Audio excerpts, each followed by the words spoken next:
بسم اللہ الرحمن الرحیم۔ شروع اللہ کے نام سے جو بہت مہربان اور نہایت رحم کرنے والا ہے۔ حضرت علی نے فرمایا، رشتوں کی خوبصورتی ایک دوسرے کی بات برداشت کرنے میں ہے۔ اگر بے عیب انسان تلاش کرو گے تو اکیلے رہ جاؤ گے۔ حضرت علی نے فرمایا، جو تمہارا غصہ برداشت کر لے اور ثابت قدم رہے تو وہ تمہارا سچا دوست ہے۔ حضرت علی نے فرمایا، آپ سے پوچھا گیا کہ انسان برا کب بنتا ہے تو آپ نے فرمایا، جب وہ اپنے آپ کو دوسروں سے اعلیٰ سمجھنے لگتا ہے۔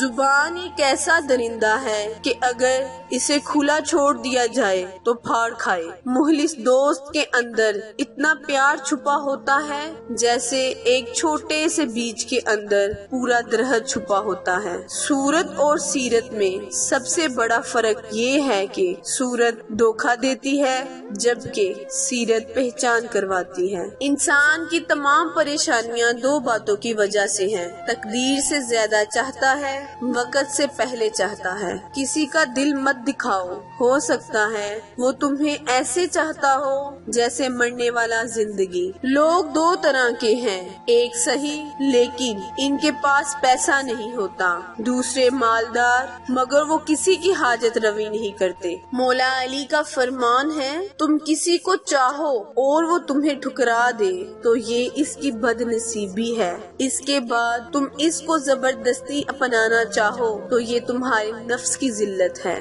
ہتھیاروں سے جنگ تو جیتی جا سکتی ہے مگر دل نہیں، کیونکہ دل صرف کردار کے ساتھ ہی جیتا جاتا ہے۔ صبر کرو، مقصد تک پہنچ جاؤ گے۔ مولا علی نے فرمایا، صبر کرو، مقصد تک پہنچ جاؤ گے انشاءاللہ۔ اگر کوئی تم سے پوچھے بتاؤ زندگی کیا ہے تو تم ہتھیلی پر ذرا سی ہاک رکھنا اور اسے اڑا دینا۔ انسان کے جسم کا سب سے خوبصورت حصہ دل ہے، اگر یہی صاف نہ ہو تو چمکتا چہرہ کسی کام کا نہیں۔ مولا علی کا فرمان ہے، تمہارے نفس کی قیمت جنت ہے، اسے جنت سے کم قیمت میں نہ بیچنا۔ کبھی نہ گرنا کمال نہیں ہے مگر گر کے سنبھل جانا کمال ہے۔ جب عقل بڑھتی ہے تو باتیں کم ہو جاتی ہیں۔ خدا سے مانگنا شجاعت ہے، اگر دے دے تو رحمت، نہ دے تو حکمت۔ مخلوق سے مانگنا ذلت ہے، اگر دے دے تو احسان، نہ دے تو شرمندگی۔ جب کوئی دوست تمہیں اپنا راز بتائے تو یہ سمجھ لینا کہ وہ اپنی عزت تمہیں امانت دے رہا ہے، اس میں کبھی خیانت مت کرنا۔ معاف کرنا سب سے زیادہ اسے زیب دیتا ہے جو سزا دینے پہ قادر ہو۔ دنیا میں وہی لوگ سربلند رہتے ہیں جو تکبر کے تاج کو دور پھینک دیا کرتے ہیں۔ مولا علی نے فرمایا،